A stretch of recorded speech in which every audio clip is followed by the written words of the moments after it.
citrus fruit, like lemon, limes, grapefruit, oranges, tangerines, that kind of thing, those are best consumed by themselves or in combination with other acid or subacid fruits. So like, for example, something I love to make is the upgraded orange juice. And that's an incredible digestive aid. And basically what that is 1 orange, 1 lemon, and aloe vera. And you slice that aloe vera up. Everyone knows aloe vera, right? It's one of the most amazing therapeutic, digestive, immune strengthening plants that, you know, that we have. It just grows vigorously. In fact, we got a whole little thing right down there. And you just mix those things together. Remember the aloe vera you have to cut open and like kind of fillet it like a fish, because the outer husk will cause like liquid plumber.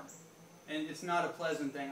That's not the way to go. So you just get the gel out of it, because what that gel does is it actually it moistens the lining of your intestinal tract, and it heals what's called the epithelial cells, and those are basically what build the lining.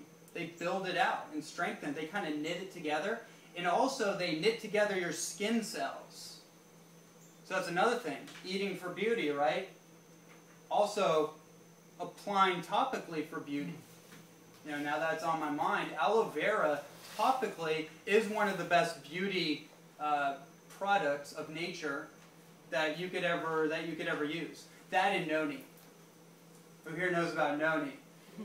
Moringa citrifolia. I have a whole thing of it in my refrigerator and I haven't even used it. Us too. Yeah. Sorry I was late there, Shai. Can I get a handout, please? Yeah, actually there should be one right there. Oh, I'm sorry. Yeah.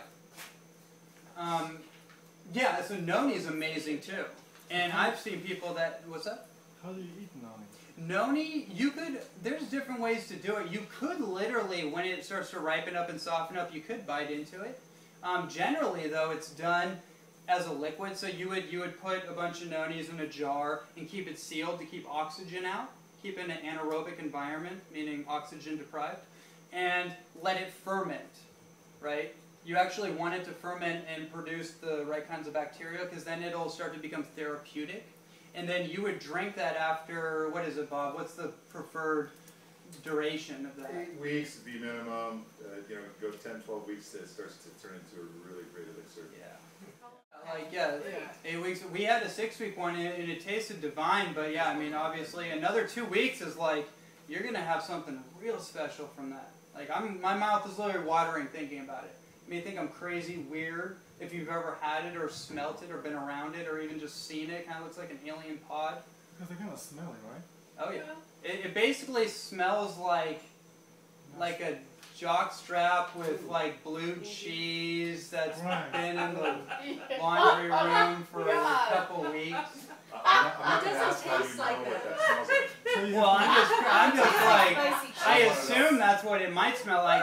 But I'll tell you what though, that is an interesting thing about nature, is that nature doesn't give away its secrets freely. Nature hides its secrets. And then you strain it after the 8 to 12 weeks.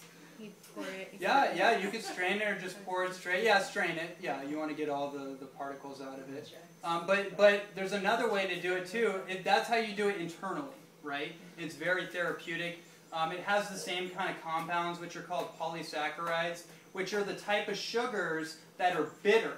They're not like glucose, like from honey that's sweet. These are bitter sugars that actually help build back your digestive system and help educate your immune system. So that's a whole nother course I could do on how to never get sick. Polysaccharides are a big part of that. Now, if you were to do it topically, let's say you have athlete's foot, or you have some kind of skin discoloration, some kind of like melanoma, or something like that, some kind of skin issue, you could do like a Noni bath, or even like an aloe vera bath. And I know people that have actually, I know someone who is cutting coconuts for like a weekend at an event, right? He's just cutting them. He's the only one. His hands are just blistering, right? He puts his hand in a whole tub of Noni, fresh Noni, for like an hour. He said that when he took it out, it was like everything was healed and it was like a baby's hands. Wow. So that was the first time I really got word of like, whoa, wait a minute, like topical Noni.